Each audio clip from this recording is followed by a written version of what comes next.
Suppose మనం ఇలానే కూర్చున్నాం, మనం వెన్ను తిన్నగా లేకుండా కూర్చుంటే ఫోల్డింగ్స్ పడిపోతాయి కదా, then first it will hit with the gastritis.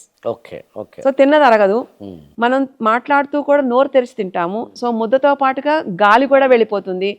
కానీ పేగులు గాలిని అబ్జార్బ్ చేయలేవు, మనం తింటున్న దాన్ని అబ్జార్బ్ చేయడానికి మాత్రమే ఉంటాయి. అవును. అలాగే పళ్ళు పెట్టిన పదార్థాన్ని నవలాలి, నవలకుండా మింగితే రెండింటికి ఒప్పుకోదండి.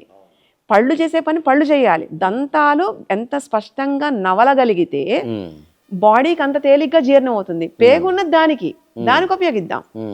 దంతాలు ఉన్నది కొరికి నవిలి మెత్తగా చేయడానికి పదార్థాన్ని.